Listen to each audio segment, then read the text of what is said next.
जी की, उन्हीं का एक बहुत बड़ा लंबा वारसा चल रहा है संसार में। उसके सबसे पहले गुरु गोविंद सिंह जी थे। तो गुरु गोविंद सिंह जी का एक छोटा सा वाकया है।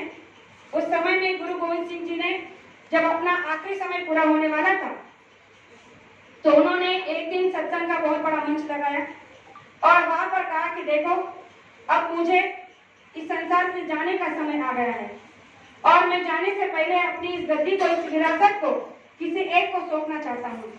जब भी कोई महात्मा संसार से जाना चाहते हैं तो इन सब विधियों को, इन सब रिवाजों को करते हैं जो हमारे गुरु महाराज ने किया ही नहीं है। तो गुरु गोविंद सिंह जी ने कहा कि मैं अपनी इस गद्दी को, अपने इस तख्त को किसी एक को सौंपना चाहता हूँ, लेकिन उससे पहले मैं उनकी परीक्षा लेना चाहता हूँ। और परीक्षा में उन्होंने क्या लेना चाहा? उन्होंने एक मंच बनाया था। उस मंच पर एक लाश बिछा दी थी, एक लाश ढकी हुई थी और उस लाश में से बदबू यानी कि खून बह रहा था। और उन्होंने कहा कि देखो, मैं किसी एक ऐसे शख्स की जरूरत है जो मेरे पीछे इस कार्य को संभाल सके। और उन्होंने कहा कि अगर आप में से कोई इस गद्दी को संभालने के लायक है तो खड़े हो जाओ। अब वहाँ हजारों की भीड़ खड़ी हो गई।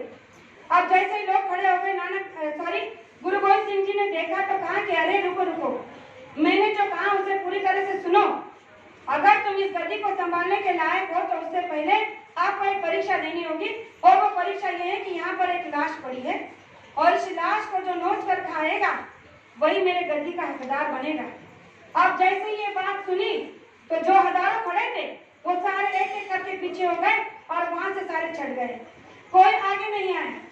अब गुरु गोविंद सिंह जी कहने लगे कि अरे ये क्या, अभी तो आप सभी के सभी गद्दी को संभालने के लिए खड़े थे और जैसे मैंने कहा कि इस लाश को आपको खाना होगा, तब से आप में से कोई एक खड़ा नहीं हुआ। क्या आप इतने लोगों में से कोई एक भी मेरे गद्दी का लायक नहीं बन सकता? तब वह जो सन्नाटा छाया था उसमें से एक वीर उठा, एक सुरमा उठा और आगे आकर कहने लगा कि मैं इस लाश को खाना चाहता हूँ। तो उन्होंने कहा कि फिर पहले क्यों नहीं आए? तो उन्होंने कहा कि मैं देखना चाहता था कि मुझसे भी और बड़ा कोई सुरमा है या नहीं, और जब मुझे लगा कि यहाँ पर कोई है ही नहीं तो मैं अपने आप को आगे करता हुआ आगे आया हूँ और इसलिए अब मैं इस लाश को खाना चाहता हूँ। जैसे इस दृश्य को सारे संगत देख रही थी तो सब लोग आपस में बातें कर रहे थे कि कैसे महात्मा है। अरे भला कोई ऐसी परीक्षा लेना चाहता है, भला कोई अपने भक्तों की ऐसी परीक्षा ले सकता है? और ये इतने बड़े संत होकर एक गद्दी के लालच में लाश को खाने की बात कर रहे हैं और ये देखो मूर्ख उनकी बातों को मानने के लिए चला है। लेकिन जैसे ही वो आगे हुआ तो जाकर उन्होंने उस लाश के पास सामने खड़ा हुआ और कहने लगा कि यहाँ जो मांस ढका है उसमें से जो बदबू, जो खून बह रहा है, उसके पास में जाकर खड़ा हुआ, प्रणाम किया। तो गुरु गोविंद सिंह जी ने कहा कि अरे क्या देख रहे हो, जब खाना है तो शुरू करो, क्यों देख रहे हो? तो उसने कहा कि गुरुदेव आपका आशीर्वाद चाहिए, क्योंकि किसी भी भक्त का ये कर्तव्य बनता है कि कोई भी नेक काम करने से पहले गुरु का आशीर्वाद देना बहुत जरूरी होता है। और मेरे लिए तो आपका आशीर्वाद ही सर्वोपरि है और जब तक आप आशीर्वाद नहीं देंगे मैं इसे कैसे खा सकता हूँ।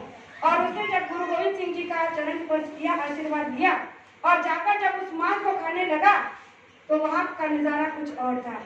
जो लोगों को लग रहा था कि वहां से बदबू आ रही है, वहां से खून बह रहा है, दुर्गंधी आ रही है, उस मांस को खाते खाते उस भक्त के आंखों से आंसू बह रहे हैं खुशी के, क्योंकि वो मांस नहीं, वो दुनिया का ऐसा मिष्ठान था, संसार का ऐसा मिष्ठान था जो आज तक कभी किसी ने खाया ही नहीं होगा।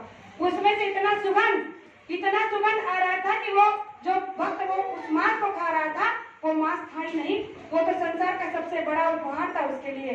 और जैसे उन्होंने कहा कि अरे इस तरह से क्या खा रहे हो, जरा उस ढके हुए मांस को हटा के दिखाओ।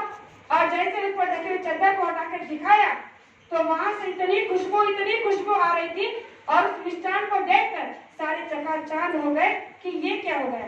अरे हमने तो सोचा कि इसमें से सचमुच में मांस है और यहाँ तो इतना बड़ा सुगंध जो संसार में अभी तक हमने सुना ही नहीं, इतना बड़ा स्वादिष्ट भोजन जो आज तक हमने किया ही नहीं।